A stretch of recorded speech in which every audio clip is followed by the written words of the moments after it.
ग्रंथ नाम दासबोध गुरुशिष्यांचा संवाद दशक दुसरा समास पहिला वाचण्यास प्रारंभ करतो महाराज. मूर्ख लक्षण. श्री गणेशाय नमः. ओम सरस्वते नमः. ओम श्री सिद्धरामेश्वराय नमः. ओम नमो जी गजानन एकदंता त्रिनयना कृपा दृष्टी भक्तजना अवलोकावे. तुझ नमो वेदमाते श्री शारदे ब्रह्मसूते अंतरी वसे कृपावंते स्तुतिरूपा वंदुनी सद्गुरु चरण करुणी रघुनाथ स्मरण. त्यागात मूर्ख लक्षण बोली गेला. एक मूर्ख एक पडत मूर्ख उभय लक्षणे कौतुक श्रुती सादर विवेक केला पाहिजे. पडत मूर्खांचे लक्षण पुढले समासी निरूपण सावधान विचक्षण पर्यसत पुढे. आता प्रस्तुत विचार लक्षणे सांगता अपार काय एक तत्पर होऊन का जे पापांची जन ज्यासी नाही आत्मज्ञान जे केवळ ज्ञान त्याचे लक्षण.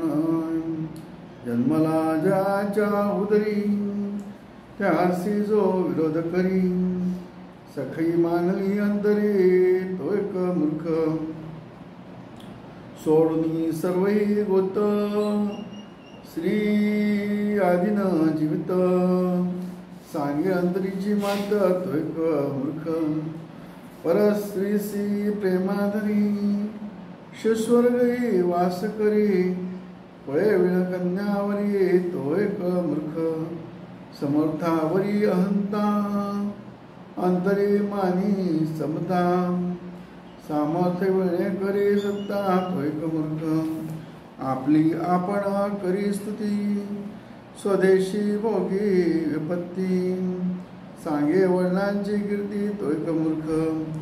अकारण हास्य करी वेक सांगता नदरी जो भूतांचा वरी तो एक मूर्ख.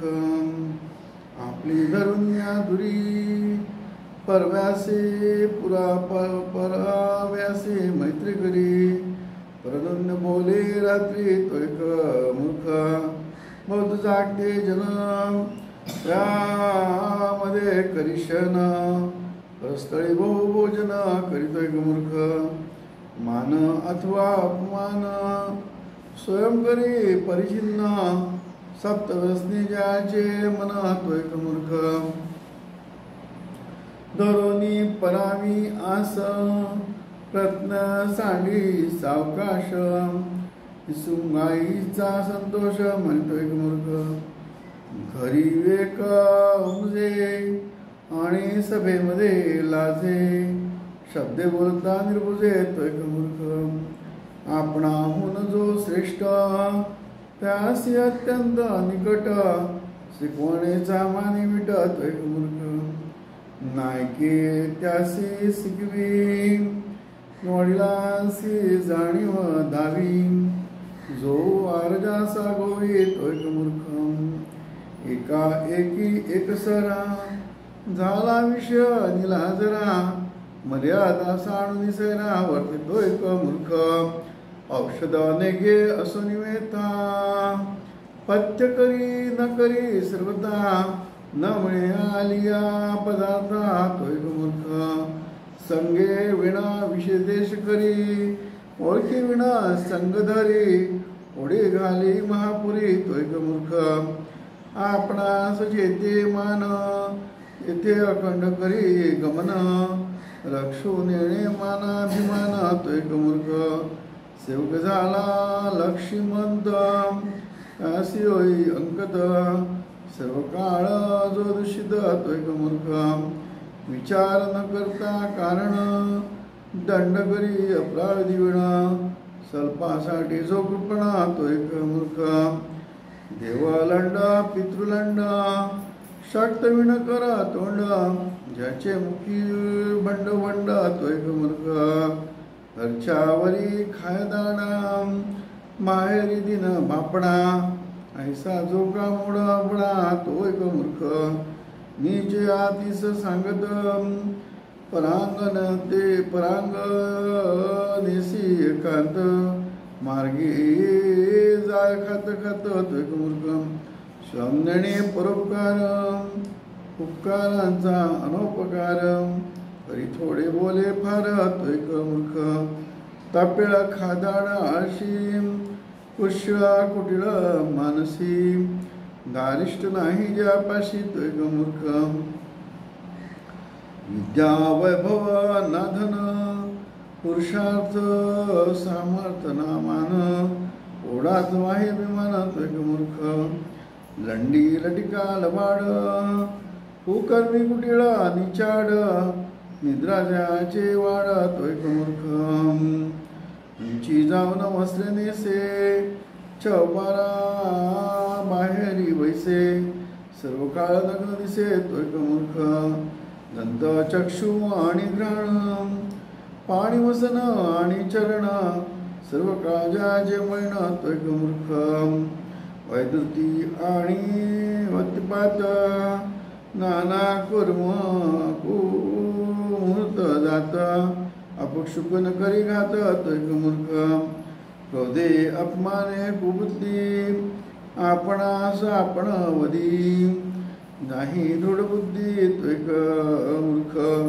जीवलगस परम खेदी सुखाची शब्द तोही नेदी नीच जनासी वंदी तो एक मूर्ख आपणास राखे परोपरी शरणांग तसी अभेरी लक्ष्मीचा भरोसा धरी तो एक मूर्ख पुत्र कळत्र आणि दारा इतकाची माननीया थारा विसरून गेला ईश्वरा तो एक मूर्ख राजाधिराज सद्गुणा सिद्धरामेश महाराज की जय राजाधिराज सद्गुणा श्री भाऊसाहेब महाराज की जय राजाधिराज सद्गुणा से गोलिंगजंग महाराज की जय राजाधिराज सद्गुणा श्री काड़ी सिद्धेश महाराज की जय राजाधिराज सद्गुणा श्री निसर्गदत्त महाराज की जय राजाधिराज सद्गुणा श्री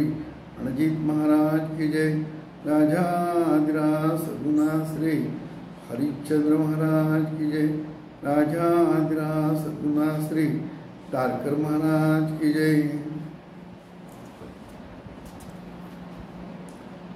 आपणास राखे परोपरी शरणांगतासी अवेरी लक्ष्मीचा भरोसा धरी तो एक मूर्ख पुत्र कळात्र आणि दारा इतकाची माननीया थारा विसरून गेला ईश्वरा तो एक मूर्ख रामदास महाराज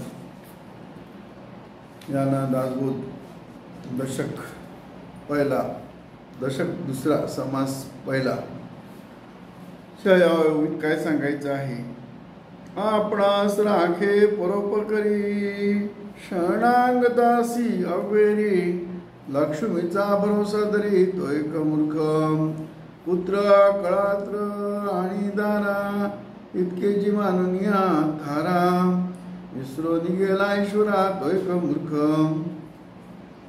काय सांगितलेलं आहे आपणास राखे परोपरी आपण म्हणजे काय शरीर हा जीवाचा भ्रम काय आहे आपण म्हणजे शरीर शरीराला तो नाना प्रकारे सांभाळतो आपणास राखे परोपरी आपण म्हणजे शरीर शरीराला परोपरी राखतो म्हणजे काय पूर्ण सुख कसं मिळेल तेवढं बघतो शरीराच्या सुखासाठी तो जन्मापासून मरेपर्यंत जगतो शरणांगतस्य अवरी एखादा माणूस समजा अन्नासाठी काय भुकेलेला आहे, पाण्यासाठी तहान नाही, आणि तो तुमच्याकडे भिक्षा मागतो, किंवा एखादी चूक झाली आणि तो तुम्हाला शरण आला, त्याला काय करतो? अभेरी म्हणजे काय? त्याला हाकलून देतो. कशामुळे? मला कोणाची गरज नाही, माझ्याकडे सगळं आहे. कशामुळे? माझ्याकडे पैसा आहे. लक्ष्मीचा भरोसा दे म्हणून सांगितलं. आपण आज राखे परोपरी, शरणांग दासी अभेरी, लक्ष्मीचा भरोसा दरे तो मूर्ख. लक्ष्मी, पैसा माझ्याकडे आहे म्हणजे सगळं आलं, म्हणजे मला कोणाची गरज नाही, माझ्याकडे पैसा आहे ना, मला कोणाची काय गरज. आणि पुढे काय म्हटलंय त्यांनी? पुत्र कळत्र आणि दारा, इतकाची मानन्या थारा, विसरून गेला ईश्वरा तो एक मूर्ख. म्हणजे दोन गोष्टी त्यांनी सांगितल्या. ती पहिली गोष्ट म्हणजे कोण शरण आला त्याला लाताडून लावायचं किंवा आकडून लावायचं. कशामुळे? मला कोणाची काय गरज आहे, माझ्याकडे पैसा आहे, इस्टेट आहे, सगळं आहे. आणि काय म्हटलेलं आहे? पुत्र आणि कळत्र आणि दारा, म्हणजे पुत्र म्हणजे आपले मुलं, कळत्र म्हणजे आपले नातेवाईक, आणि दारा म्हणजे पत्नी. या इतकीची मानुनी थारा, म्हणजे हेच एवढेच मला. आता नातेवाईक म्हणजे कोण? जवळचे, जे आपल्या मनासारखे वागणारे आहे ते नातेवाईक. म्हणून सांगितलं आहे पुत्र कळत्र आणि दारा, इतकी माननी थारा, विसरून गेला ईश्वरा तो एक मूर्ख. फक्त देहाला जाणतो. देह म्हणजे स्वतःचा देह, बायको, पत्नी, आणि आपले आवडते नातेवाईक जे आपल्या मनाप्रमाणे वागतात ते, आणि मग आपले मुलं. हेच एवढंच आपलं, दुसरं कोणी नाही आहे. आणि काय? देवाला काय म्हटलेलं आहे? देवाला विसरलेलं आहे. कशामुळे? हे एवढंच गुतावळ्यामध्ये पडलं. तो एक मूर्ख म्हटलेला आहे.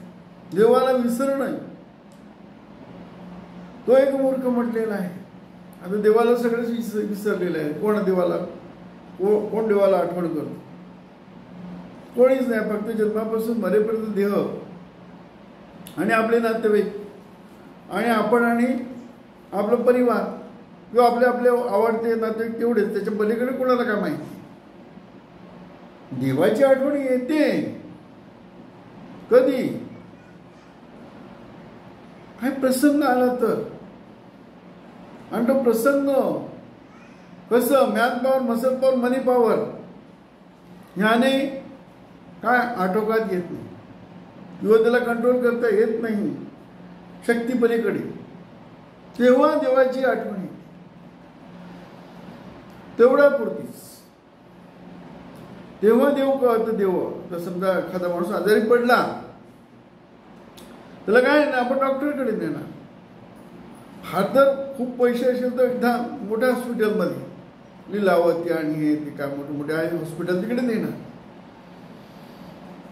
ते काय म्हणणार? डॉक्टर औषध करणार, सगळं करणार, आणि ते काय म्हणणार? बॉडी रिस्पॉन्स देत. आता तुम्हाला काय? देवाला हात जोडा. मग देवाला म्हणजे डॉक्टरने जेव्हा आशा सोडतो, बॉडी रिस्पॉन्स देत नाही असं म्हटल्यानंतर मग तो सांगतो देवाला, आता देवाच्या हातात, माझ्या हातात काय? देवाला शरण.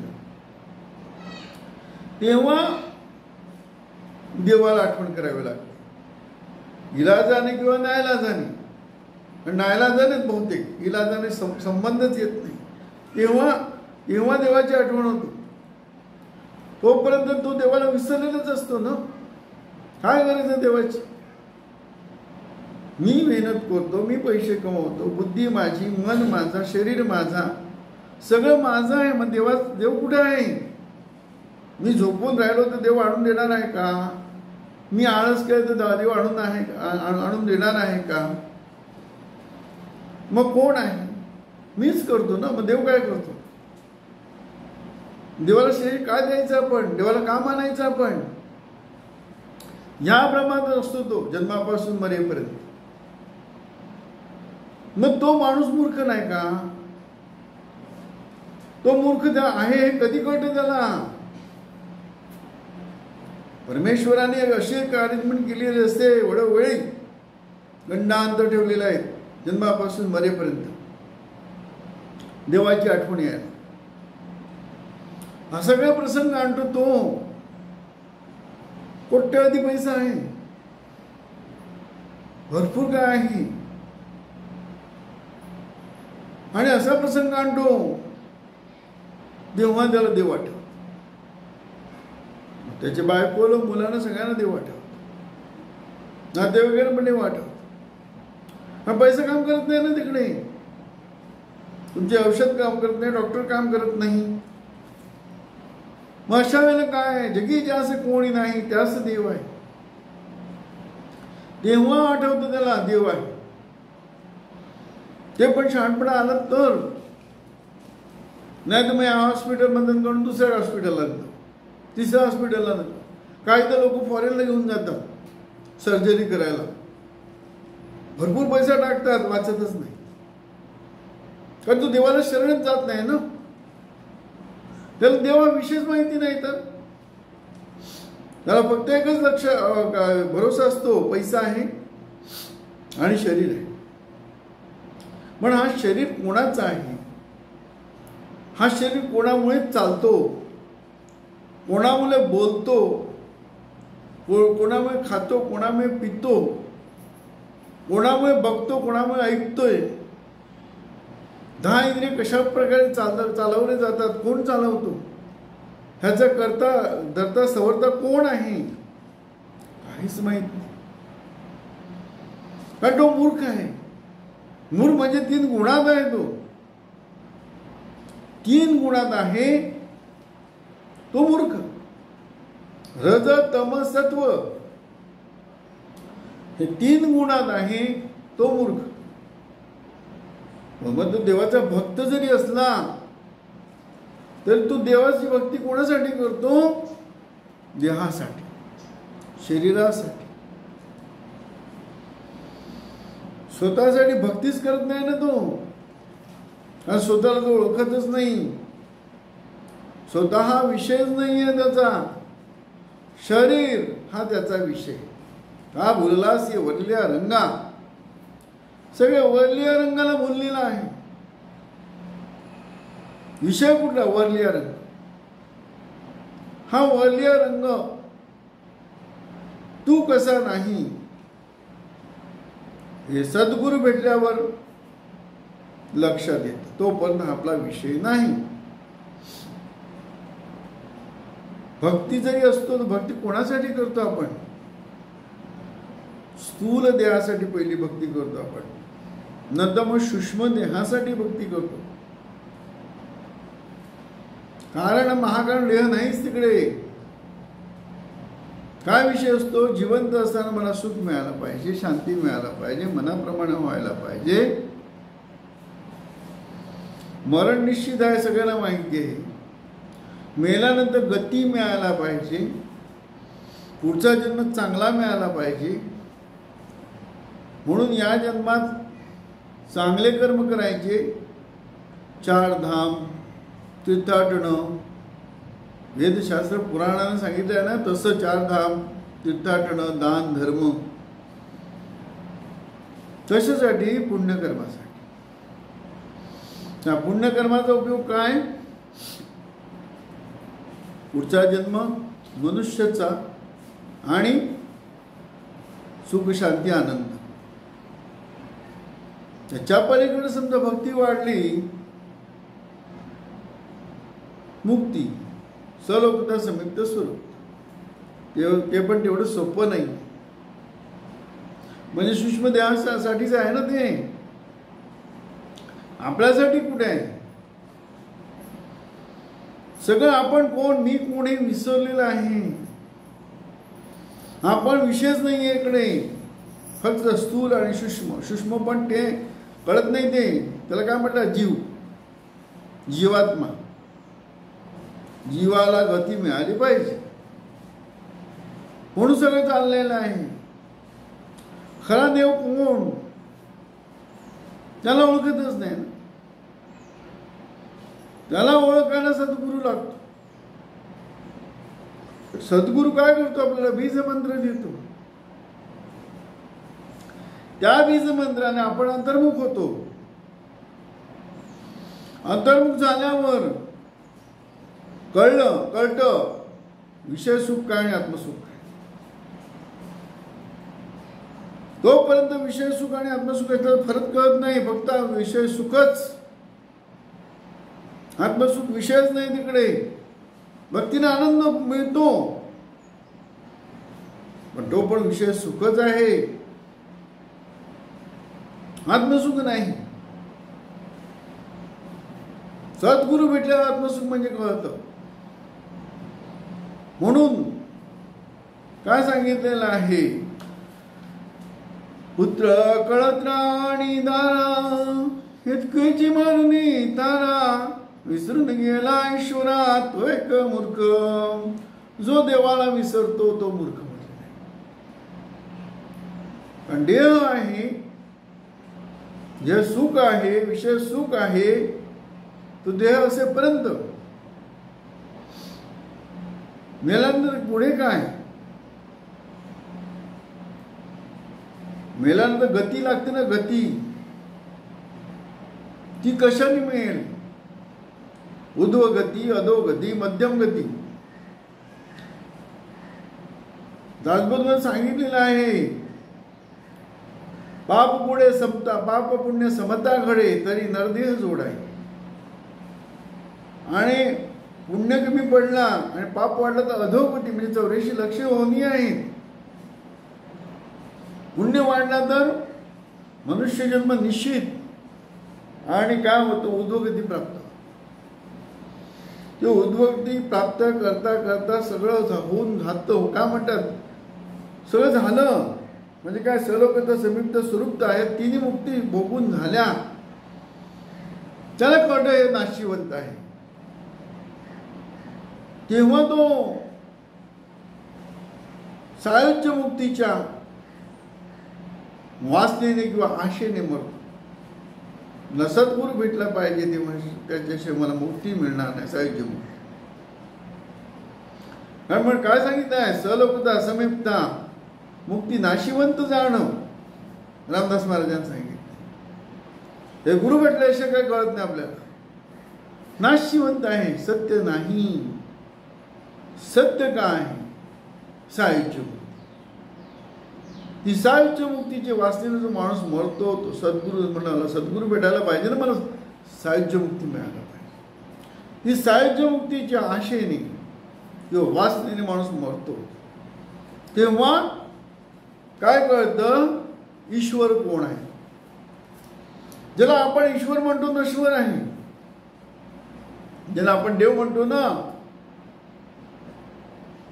तो काय आहे? नश्वर आहे, नाशिवंत. कारण रात्री झोपेत देव दानव मानव काही नाही आहे तिकडे. जर झोपेतच सुषुप्त अवस्थेतच देव नाहीये, दानव पण नाही ना मानव पण नाहीये, म्हणजे आपण पण नाहीये, मग कोण आहे? तिकडेच त्याचा दिवाळा काय देवाचा दिवाळा निघाला म्हणतो. तर जर सुषुप्तीचा त्याचा दिवाळा निघतो म्हणजे झोपेतच त्याचा दिवाळा निघतो, मग तो सत्य कसा काय? देव देव सत्य आहे कधी कळतं? खरा देवाची ओळख म्हणून सांगितलं. काय तुकाराम महाराजांनी काय सांगितलं? तुका म्हणे आंधळे जन खरा देवा विसरले. खरा देवाची ओळख सद्गुरू देतो म्हणून सांगितलं. सद्गुरू वाचून सापडेना सोय. सोय म्हणजे काय? सुख शांती आनंद. सद्गुरू वाचून सापडेना सोय धरावे ते पाय आधी आधी. त्याच्यासाठी पाय धरायचे आहेत. सद्गुरू वाचून सापडेना सोय धरावे ते पाय आधी आधी. पाय त्याच्यासाठी तर लोह परिसाची नसाय उपमा आपण सारखे करीत सत्काळ. सद्गुरू काय करतो त्याच्यासारखा, म्हणजे काय स्पेशल काहीच नाहीये. तुझं आहे, तुझं पाशी परी तू जागा चुकलास. तो आपल्यामध्ये असलेला देवाची ओळख देतो, आपल्याला ओळख देतो. आपण समजतो स्थूल देह मी आहे, तो म्हणतो नाही. मन मी आहे नाही, बुद्धी मी आहे नाही, चित्त मी आहे नाही, अहंकार मी आहे नाही. म्हणून सांगितलं सकाळी चिदानंद रूप शिवोहम शिवोहम. मनो बुद्धी अहंकार चित्तानी नाही. मन पण नाही, बुद्धी पण नाही, चित्त पण नाही, अहंकार पण नाही. प्राण संज्ञा नव्हे पंचवायू. पंचप्राण आहेत ना, ते पण नाहीये. न मे द्वेष रोग न मे लोभ मोह, 6 विकार पण नाहीये. न पुण्यम न पापम न सौख्यम न दुःखम. तू पुण्य करतो न पाप करतो हे पण सत्य नाहीये. न पुण्यम न पापम न सौख्यम न दुःखम. सुख दुःख पण नाहीये. न मृत्यू न शंका न मे जाती भेदा. मृत्यू तुला आहे ते पण सत्य नाहीये. न मृत्यू न शंका न मे जाती भेदा. पिता न मे न माताच जन्म. न बंधू न मित्रम न गुरु न शिष्या चिदानंद रूप. हे सगळं नाही सांगितलं. नाही नाही नाही, नेती नेती नेती. मग नाही त्याला आधार काहीतरी आहे की नाही. म्हणून सांगितलं हम निर्विकल्प निराकारी रूप. कोण आहे हे नाही, ते नाही, ते नाही, ते नाही, मग कोण आहे. नाही आधार काहीतरी आहे की नाही. हम निर्विकल्प निराकारी रूपी विभुत्ताच सर्वत्र सर्वेंद्रिया सदा मे समत्व न मुक्त न बंध चिदानंद रूप शिव. तो रूप सद्गुरू आपल्याला दाखवतो. तो ईश्वर आहे. त्याची ओळख सद्गुरू देतो आपल्याला. म्हणून सांगितलं, काय सांगितलंय, पुत्र कळत्र आणि दान इतकुची माननीया तारा. विसरून गेला ईश्वरा तो एक मूर्ख. देवाला विसरतो. सद्गुरू तुम्हाला आठवण देतो देव कुठे आहे. जे सद्गुरूची ओळख सद्गुरू आपली ओळख करून देतो. तू कोण आहेस. गुणातीत निर्गुणा निरंजना तू सद्गुरू. फिटेने सांगितलं, देह नव्हे, रूप नव्हे, नाम नव्हे, माणिक. हे नाही, ते नाही, ते नाही, ते नाही. तू कोण आहेस. ते गुणातीत म्हणून सांगितलं. त्रिगुणा सकट गुणातीत आहेत, निरंजन आहे. त्याची सद्गुरू ओळखतो. तो ईश्वर खरा आहे. बाकी काय आहे. मनाचा भास ब्रह्मा विष्णू महेश. ब्रह्मा म्हणजे काय, सगळे आपण उठतो. आपण असल्याची जाणीव. आपण असल्याची जाणीव.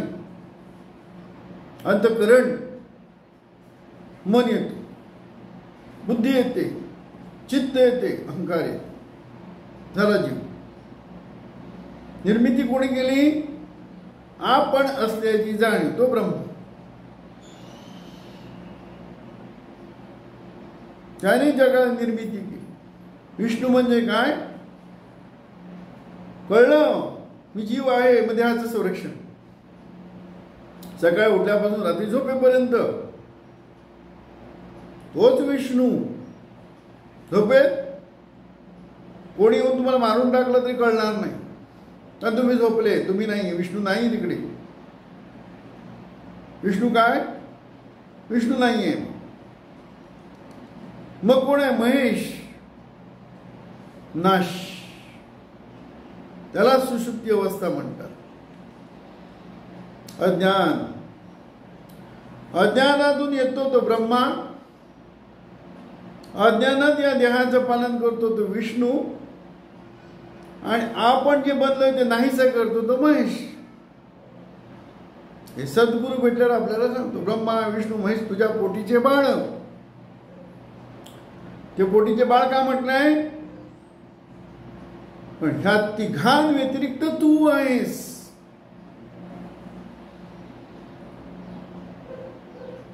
अंतःकरण कुठून आला? अज्ञानातून. विष्णू कुठून आला? अज्ञानातून. महेश कुठे गेला? अज्ञानात गेला. ह्याच्या पलीकडे सद्गुरू आपल्याला नेतो. म्हणून सांगितलं ब्रह्मा विष्णू महेश माझ्या पोटीचे बाळ. कारण हे आपल्यावर जे आपण आहे, आपल्याशिवाय आपण आहे, जाणीवेशिवाय, अज्ञानाशिवाय, जीव अध्या स्थूल देहाशिवाय, जीवात्माशिवाय, शिवात्माशिवाय आपण आहे. अधिष्ठान परमात्मा आहे.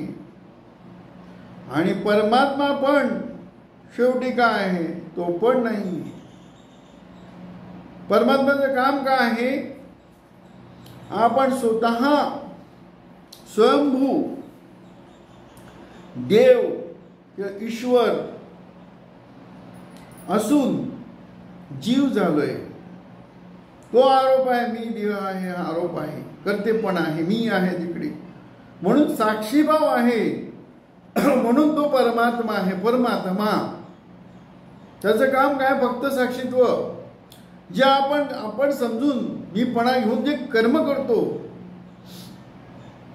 सद्गुरू भेटल्यावर मी काय करत नाही, माझ्याकडून करवलं जातं. जसं रात्री आपण स्वप्न बघतो की नाही, झोपल्यानंतर जागृती स्वप्न येत नाही, झोपल्यानंतर स्वप्न येतो.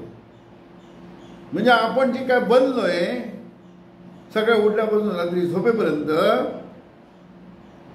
तो झोपल्यानंतर किंवा तो स्वतःकडून विसरल्यानंतर आपण अज्ञान म्हणजे सुषुप्ती जातो ना, स्वप्न पडतो.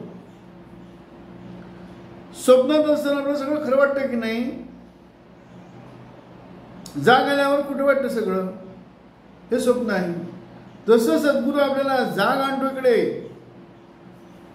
आयुष्य हे दीर्घची स्वप्न अवघे ओसडती जन. सगळं काय आहे? स्वप्नात आहे. स्वप्नातून सद्गुरू आपल्याला जागे आणतो. उठा उठा हो साधू जना, साधा आपुलाले हित, गेला गेला नरदेह मग कैचा भगवंत, नरदेहातच जागेतही. ती जागल्यानंतर कळतं काय? ब्रह्मा विष्णू महेश माझ्या पोटीचे बाळ. ते विवेकाने कळतं. पाचवा प्रलय कसे बाळ आहे. मग ब्रह्मा पण करता नाही, विष्णू पण करता नाही, आणि महेश पण करता नाही. जेथून तीन देव काय म्हणतात, जेथून तीन देव प्रकट झाले. कुठून हे देव? तिन्ही देवांचं निर्माता कोण आहे? मला त्या श्लोकमध्ये म्हटलेलं ना, तिन्ही देव कुठून निर्माण झाले त्याचा शोध इकडे लावायचा आहे. सद्गुरू भेटल्याला तेव्हा कळतं ब्रह्मा विष्णू महेश माझ्या पोटीचे बाळ. कारण माझ्यामुळे त्यांचा जन्म झालेला आहे, मी आहे म्हणून. हा सद्गुरू मीला मारतो. मी पण कल्पित बुद्ध मारून केले गुरु राया पूर्ण काम. आपल्यातला अहंकार मीपणा सद्गुरू घालवतो. प्रकटला आत्माराम नामी रंगले मन. तो आत्माराम प्रकट होतो. मग तेव्हा कळतं हा पण आत्मा राम करता हे जर कळले. काय काज संकल्प विकल्प हे मनी उठले. मी काही करत नाही, माझ्याकडून कोणतरी करवलं जातो. प्रकृती म्हणतात त्याला, प्रकृती परकृती. तो करतो. जसं स्वप्नात मी काय करत नाही. हा जन्मापासून मरेपर्यंत हा पण स्वप्नच आहे. आयुष्य दीर्घ स्वप्न. सगळं प्रकृती कर्मानुसार करून घेते, मी नाही करत. हा पण आत्मा राम करता हे जर कळे. काय काय संकल्प विकल्प हे मनी उठले. सद्गुरू हे सगळं आपल्याला दाखव. तू नाही कर. तुझ्या व्यतिरिक्त तुझ्यामध्ये जो आहे त्याच्यामुळे सगळं घडतं. तुला वाटतं मी करतो. हा पण आत्मा राम कर. गुणे गुणांसी आदरिले जरी इंद्रिय विषयाला बरे वेळ वाईट धर्मजयाचे त्या कशा जलतरंग उठती निमती काय जलहानी अनंत वृत्ती लहरी तुझुरी काय करते चित्त चिंतनी अहंकार करी कार्य आपो आपुले या सर्वांहून भिन्न असे तू काय तुझे गेले विषयाद्रिय मनोद्याधिक मिथ्या दृढ बळे सत्यपण देऊन त्यासी विक्षेपी म्हण कळले मी जरी असंगचित घन स्वप्नात असताना कळलं हे स्वप्न आहे तर काय स्वप्नाला अर्थ काय राहिला स्वप्नात जर असताना कळलं हे स्वप्न आहे टच घेणार का नाही घेणार तो म्हणजे स्वप्न आहे काय टच घ्यायचं तसं सद्गुरू जिवंत असताना आपल्याला जाग आणतो मला तू करत नाहीस तुझ्या व्यतिरिक्त मी आहे तुझ्यामध्ये माझ्यामुळे सगळं घडतं तू काय करत आपण आत्मा राम कर म्हणून सद्गुरू खऱ्या देवाची ओळख देतो म्हणून सांगितलं काय सांगितलंय आपण सारखे करी तिथं कळ नाही काळ वेळ त्या धो परिसाची नसा उपमा सद्गुरूला उपमा कोणाचीच देता येत नाही निरुपमा तुझी उपमा कुणाची प्रभो तूच तू संस्कृती वेद गर्जी तुका म्हणे अनेक खरा देवा विसरले खरा देवाला सगळे विसरलेला आहे सद्गुरू त्याची ओळख देतो आणि त्याची ओळख झाल्यानंतर जसं शिक्षक काय करतो मुलगा ग्रॅज्युएट झाला की त्याला बोलवत नाही ना अभ्यास कर कळलं तुला आता अभ्यास झाला जसं सद्गुरू काय म्हणतो तुला कळले ना आता मग आता ते तू कोण आहे ब्रह्म आहे ब्रह्म होऊन ब्रह्म होऊन म्हणजे काय तू देह कसा नाही तुमच्यातला कर्तेपणा जायला पाहिजे कर्तेपणा कधी जाईल जर त्याला ओळखलं तर ज्याच्याने सत्य ब्रह्मांड चालत तसे हा मायाचा खळ तोडी तसे जो माया जंजळ तो तू प्रभू झोपही रात्र सगळी सत्ता त्याची त्याच्या सत्तेनंच चालतं सगळं आपल्या सत्तेने नाही चालत कारण आपणच नाही हा ज्ञान झाल्यावर कळत काय सांगितलंय पुत्र कळत्रा आणि दान इतके जी माननी आधारा विसरून गेला ईश्वरा तो एक मूर्ख नरजातिरा सद्गुणा सिद्धरामेश महाराज की जय राजाधिरा सद्गुणा श्री भाऊसाहेब महाराज की जय राजाधिरा सद्गुणा श्री निसर्गदत्त महाराज की जय राजाधिरा सद्गुणा श्री रणजीत महाराज की जय राजाधिराज सद्गुणा श्री हरिश्चंद्र महाराज की जय राजाधिराज सद्गुणा श्री तारकर महाराज की जय।